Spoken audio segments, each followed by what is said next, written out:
Friends, கடந்த வாரத்தில் உலகளவில் நடைபெற்ற முக்கியமான செயல்பாடுகளை பார்ப்போம். நம்பர் 1, இந்தியாவின் தாங்க முடியாத வெப்ப அலைகள். ஏப்ரல் கடைசி வாரத்திலிருந்து மே 2ஆம் வாரம் வரை இந்தியாவின் பல பகுதிகள் கடுமையான வெப்ப அலைகளின் தாக்கத்திற்கு உட்பட்டன. குறிப்பாக வட இந்தியா மற்றும் மத்திய இந்தியாவில் உள்ள மாநிலங்களில் வெப்பநிலை ஆபத்தான அளவிற்கு சென்று 45 டிகிரி செல்சியஸையும் தாண்டியிருக்கு. இந்த தாங்க முடியாத சூடான காலநிலை காரணமா பொதுமக்கள் ரொம்ப அவதிப்பட்டுட்டு இருக்கிறாங்க. பகல் நேரங்களில் தெருக்கள் வெறிச்சோடி இருக்கு. மிகவும் அவசியமான பணிகளுக்காக வெளியே செல்ல வேண்டியவர்கள் மட்டுமே வெளியே செல்வதற்கு துணிந்தனர். இதன் விளைவாக பல இடங்களில் தண்ணீர் பற்றாக்குறை ஏற்பட்டிருக்கு. நம்பர் 2, நேபாளத்தில் 7.2 ரிக்டர் அளவில் நிகழ்ந்த சக்தி வாய்ந்த நிலநடுக்கம். நேபாளத்தில் ஏற்பட்ட 7.2 ரிக்டர் அளவுள்ள பெரிய நிலநடுக்கம் நாட்டின் பல பகுதிகளை அதிர வைத்தது. நூற்றுக்கணக்கான மக்கள் உயிரிழந்தனர். குறிப்பாக தலைநகரமான கத்மாண்டு மற்றும் அதன் சுற்றுப்பகுதிகளில் மிகப்பெரிய சேதங்கள் ஏற்பட்டன. பல ஆயிரம் பேர் வீடு இழந்து தவித்தனர். நிறைய கட்டடங்கள் இடிந்து விழுந்தன. நிலநடுக்கத்துக்கு பிறகு நேபாள் அரசாங்கம் உடனடியாக மீட்பு நடவடிக்கைகளை துவக்கியது. அடுத்த புதுவீட்டுக்காக இந்தியா மற்றும் பல சர்வதேச நாடுகள் உடனடியாக பல்வேறு உதவிகளை வழங்கின. மருத்துவ குழுக்கள், உதவிப் பொருட்கள், நிபுணத்துவ சாமான்கள் உள்ளிட்ட பல உதவி விமானங்கள் நேபாளுக்கு சென்றன. பாதிக்கப்பட்ட மக்களுக்கு உணவு, தண்ணீர், போர்வை மற்றும் தற்காலிக தங்குமிடம் உள்ளிட்ட அடிப்படை உதவிகள் செய்யப்பட்டன. உலகம் முழுவதும் இப்படி ஒருவருக்கொருவர் உதவி செய்வது ஒரு மிக நல்ல முன்னேற்றம். நம்பர் 3, அமெரிக்காவில் பணவீக்கத்தின் உயர்வு. அமெரிக்காவில் அதிகரித்து வரும் பணவீக்கம், இன்ஃப்ளேஷன், நாள நிபுணர்கள் மற்றும் கொள்கைமைப்பாளர்கள் பதட்டமாயிருக்கிறாங்க. சமீபத்தில் வெளியான நிதிப்புள்ளி விவரங்கள் பணவீக்கம் கட்டுப்படுத்தப்படவில்லை என்று காட்டுகின்றன. இது நுகர்வோர் செலவில் மற்றும் வணிக முதலீடுகளில் உடனடி எதிர்மறை தாக்கங்களை ஏற்படுத்துகிறது.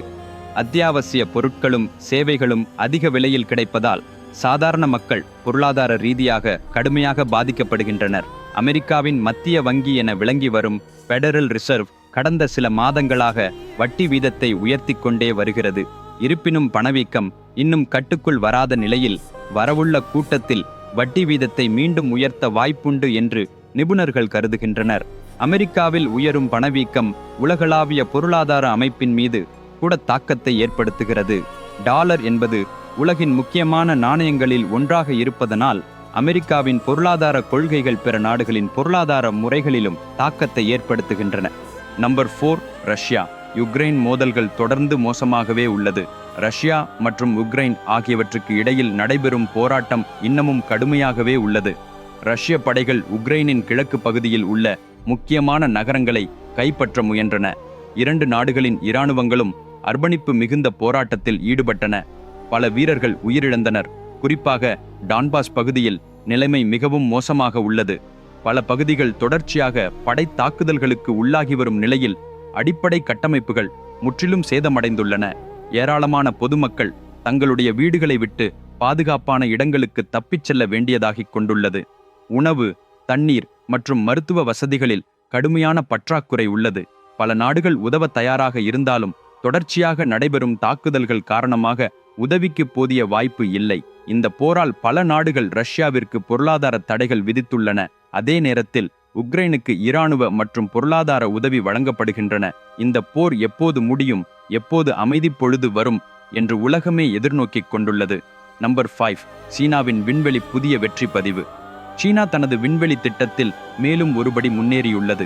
மனிதர்கள் பயணம் செய்யக்கூடிய புதிய விண்கப்பலை வெற்றிகரமாக ஏவியுள்ளது. இந்த விண்கப்பல் மிகுதியான மேம்பட்ட தொழில்நுட்பங்களுடன் வடிவமைக்கப்பட்டிருக்கிறது. அதிகமான ஃபியூவல் மற்றும் விண்வெளி சாதனங்களை ஒரே நேரத்தில் எடுத்துச் செல்லக்கூடிய திறன் கொண்டது. இதை அடிப்படையாக கொண்டு சீனா தனிப்பட்ட விண்வெளி நிலையத்தை அமைக்க விரும்புகிறது. மேலும் சந்திரனுக்கு மனிதர்களை சுற்றுலா செல்ல வீடு செய்வது போன்ற திட்டங்களையும் ஆராய்கிறது. இதோட பயன்பாட்டாள விண்வெளி சுற்றுலா செலவு குறையும். கடந்த காலங்களில் சீனா தனது டீப் சீக் முயற்சிகளாலும் உலகின் கவனத்தை ஈர்த்தது. இப்போது இந்த புதிய விண்கப்பலின் மூலம் உலகின் பார்வை மீண்டும் சீனாவின் மீது திரும்பியுள்ளது. ஃப்ரெண்ட்ஸ், ஒரே ஒரு சிறந்த கதையை படித்தாலே அதில் ஒரு மனிதனின் வாழ்க்கையை மாற்றி அமைக்கும் சக்தி இருக்கிறது என்பதை நம்புவீரா? அந்த கதையை உங்கள் குழந்தைகளுக்கு கொண்டு வந்து படித்து வைத்தாலே அவர்களின் வாழ்க்கையில் தேவையான நல்ல சிந்தனைகளை பெறுவார்கள் என்றால் நம்புவீரா? உங்கள் வாழ்க்கையில நீங்கள் ஏற்கனவே சந்தித்து வந்தோ எதிர்நோக்கும் எந்த பிரச்சனைக்கும் ஒரு தீர்வு அந்த கதையில் இருப்பதாக நான் சொன்னால் நம்புவீரா? ஆமாம், அது சாத்தியம். அது மனிதகுல வரலாற்றிலேயே சிறந்த எபிக் என்று போற்றப்படுகின்ற மகாபாரதம் மூலம் மட்டுமே முடியும் என்று சொல்ல முடியும்.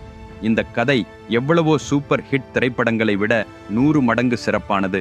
இது ஒரு சவால். விக்ரமாதித்யனின் எழுத்தில் வெளியாகியுள்ள மகாபாரதம் முழு கதை 2 பாகங்களாக புத்தகமாகவும் இபுக் வடிவிலும் அமேசான் உட்பட 43 ஆன்லைன் ஸ்டோர்களில் கிடைக்கிறது. இந்த புத்தகம் உலகம் முழுவதும் 54 மொழிகளில் வெளியிடப்பட்டுள்ளது. இந்த வீடியோவின் கீழுள்ள டிஸ்கிரிப்ஷன் பகுதியில் லிங்க் கொடுத்துள்ளேன். உடனே ஆர்டர் செய்யுங்கள். ஏனென்றால் இது வெறும் ஒரு புத்தகம் அல்ல, உங்கள் வாழ்வுக்கு தேவையான ஒரு முழுமையான நூலகம். நம்பர் 6, கிழக்கு ஆப்பிரிக்காவில் கடுமையான வறட்சி. கிழக்கு ஆப்பிரிக்காவில் இருக்கும் பல நாடுகள் கடுமையான வறட்சியை எதிர்கொண்டுள்ளன. போதுமான மழை இல்லை. இதனால் பயிர்கள் வறண்டுவிட்டன. உணவு பற்றாக்குறை மேலுமாக ஏற்பட்டுள்ளது.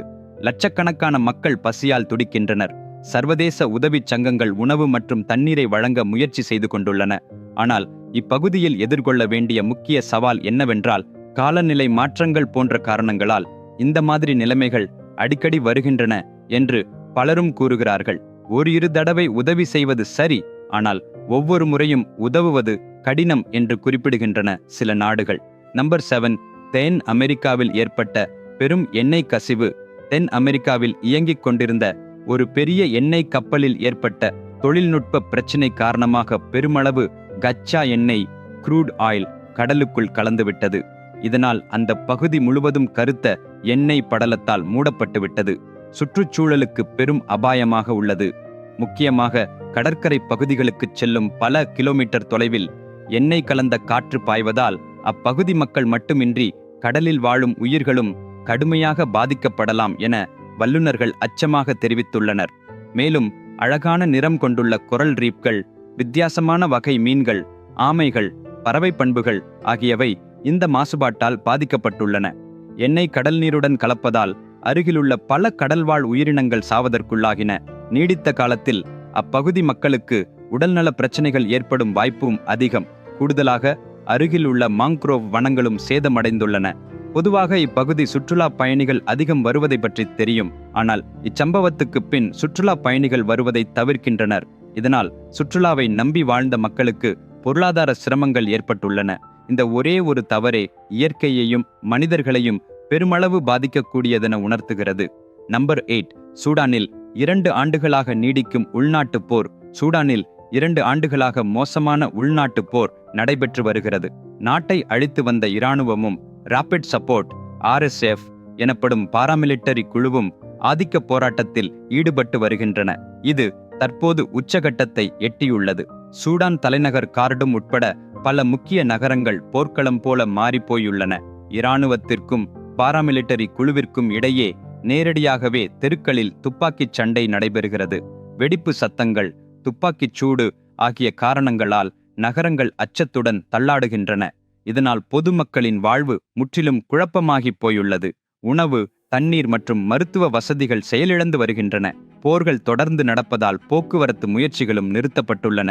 ஏதாவது ஆபத்தான நிலை ஏற்பட்டால் கூட மருத்துவமனைக்கு செல்ல வழியில்லை. ஐக்கிய நாடுகள் மற்றும் பல சர்வதேச அமைப்புகள் உடனடி சண்டை நிறுத்தத்தை வேண்டுகின்றன. ஆனால் சூடானில் எந்த தரப்பும் அவற்றின் கோரிக்கையை ஏற்க தயாராக இல்லை. Number 9, Japan. வயோதிக மக்களின் அதிகரிப்பு மற்றும் இளம் தலைமுறை குறைபாடு. ஏதாவது ஒரு நாட்டை முன்னேற்றமடையச் செய்வது அதன் இளம் தலைமுறையினரே. ஏனென்றால் அதிக உழைப்பு அவர்களால் தான் நடக்கிறது. இளைஞர்களின் எண்ணிக்கை அதிகம் இருந்தால் நாட்டின் வருமானம் கூடுகிறது. இதனால் இளம் பொதுமக்கள் எந்த நாட்டுக்கும் மிக அவசியம். ஆனால் ஜப்பான் பெரும்பாலும் பலவிதமான வளர்ச்சிகளில் முன்னணியில் இருக்கும் நாடாக இருந்தாலும் புதிய தலைமுறையை பெருக்குவது விஷயத்தில் மிகவும் பின்தங்கியுள்ளது. இதனால் ஜப்பான் தற்போது மிகப்பெரிய ஆபத்துக்கு சென்று கொண்டிருக்கிறது. ஜப்பானில் மூத்த மக்களின் எண்ணிக்கை பல மடங்கு அதிகம். இளைய தலைமுறையின் எண்ணிக்கை குறைவதால் வேலை செய்யக்கூடிய வேலைத்திறன் வீழ்ச்சியடைகிறது. இளைஞர்கள் குறைவாக உள்ளதாலும் 5 போற வயதை கடந்த பலர் 90 முதல் 95 வயதுள்ளவர்கள் கூட கட்டாயமாக வேலை செய்ய வேண்டிய சூழ்நிலை ஏற்பட்டுள்ளது. நம்பர் 10, அமேசான் மழைக்காடுகள். உலகின் பெரிய நுரையீரல். அமேசான் மழைக்காடு உலகின் மிகப்பெரியதும் முக்கியமான சுற்றுச்சூழல் வளங்களிலேயும் ஒன்றாகும். இதை மக்கள் பூமியின் நுரையீரல் என்று அழைக்கின்றனர். இது கார்பன் டை ஆக்சைட்டை அதிகமாக உறிஞ்சி ஆக்சிஜனை வெளியிடுவதால் தான் அமேசான் காடுகளில் லட்சக்கணக்கான தாவர இனங்களும் விலங்குகளும் பூச்சிகளும் வசித்து வருகின்றன. ஆனால் கடந்த சில தசாப்தங்களாக சட்டவிரோதமாக மரங்களை வெட்டுதல், வேளாண்மை, இதற்காக நிலங்களை தடுப்பற்ற வடிமையாக மாற்றுதல், மைனிங் போன்ற செயல்கள் பெருமளவில் நடத்தப்பட்டு வருகின்றன. இதனால் அமேசான் மழைக்காடுகள் படிப்படியாக குறைந்து கொண்டே போகின்றன. இந்த நடவடிக்கைகள் அப்பகுதியின் சுற்றுச்சூழலுக்கு மிகப்பெரிய பாதிப்பை கொண்டு வந்துள்ளன. காலநிலை மாற்றங்களும் அதிகரித்துள்ளன. அங்கே வாழும் அப்பகுதி மக்களின் வாழ்வாதாரம் உடைந்து வருகிறது. ஏனென்றால் அவர்கள் தங்கள் இயல்பான வனவாழ்வை அடிப்படையாக வைத்துத்தான் வாழ்ந்துள்ளனர். இந்நிலைமை குறித்து சர்வதேச சமூகம் மற்றும் சுற்றுச்சூழல் அமைப்புகள் பல்வேறு விவாதங்களை நடத்தி வருகின்றன. பிரேசில் அரசு அமேசான் மழைக்காடுகளை பாதுகாக்க பாதுகாப்பு குழுவினரின் கண்காணிப்பை அதிகரிப்பதுடன் அப்பகுதி மக்களை ரட்சண நடவடிக்கைகளில் இணைத்துக் கொள்கிறது. இதுவரை உடையாடப்பட்ட வனப்பகுதிகளை மீட்கவும் முயன்று வருகிறது. ஒருவேளை முடியுமானால் பிரேசிலில் உள்ள பிற வெறிச்சோடி பகுதிகளையும் வனங்களாக்கி அமேசானை மட்டுமல்ல, புலனாகவே பிரேசிலையும் உலகின் நுரையீரலாக ஆக்க வேண்டும் என்று அந்த அரசாங்கம் முயற்சி செய்கிறது. ஃப்ரெண்ட்ஸ், அடுத்த திங்கட்கிழமை மாலை 5 மணிக்கு சந்திப்போம். என்னால் எழுதப்பட்ட மகாபாரத புத்தகத்தை இப்போதே ஆர்டர் செய்யுங்கள். லிங்குகளை இந்த வீடியோவின் கீழுள்ள டிஸ்கிரிப்ஷனில் கொடுத்திருக்கிறேன். இன்னும் எனது சேனலை சப்ஸ்கிரைப் செய்யாதிருந்தால் உடனே சப்ஸ்கிரைப் செய்து கொள்ளுங்கள். கவனமாக இருங்கள். பை.